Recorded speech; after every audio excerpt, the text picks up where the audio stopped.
Hinihinalang ginahasa ang isang babae na natagpo ang patay sa isang talahiban sa Cavite. Nakatutok si Salima Refran. Sa Facebook, dinaan ni Jasmine Araya ang paghahanap sa bunsong kapatid na si Lynn Rose na hindi raw nakauwi galing trabaho Lunes ng gabi. Nung nag-report kami sa mga pulis po, after 24 hours pa siya mag-declare as missing. Hindi na kami makapagsintay.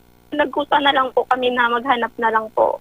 Ang ilang oras sa paghahanap ni Jasmine, tinuldukan ng isang bangungot. Natagpuan ang 23 taong gulang na dalaga sa talahiban sa Noveleta, Cavite. Walang saplot, nakagapos at may mga saksak sa iba't ibang bahagi ng katawan. Hinihinalang ginahasa ang biktima bago pinaslang. Nagkalat sa paligid ang gamit ng biktima pero hindi na mahanap ang kanyang cellphone at wallet. May nakita rin mga basag na bote na posible umanong ginamit panaksak sa biktima. Iniimbestigahan pa ang pagkakakilanlan ng salarin.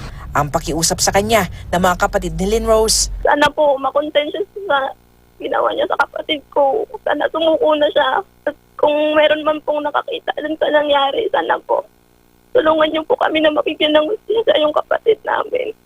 Salima Refran, nakatutok 24 oras.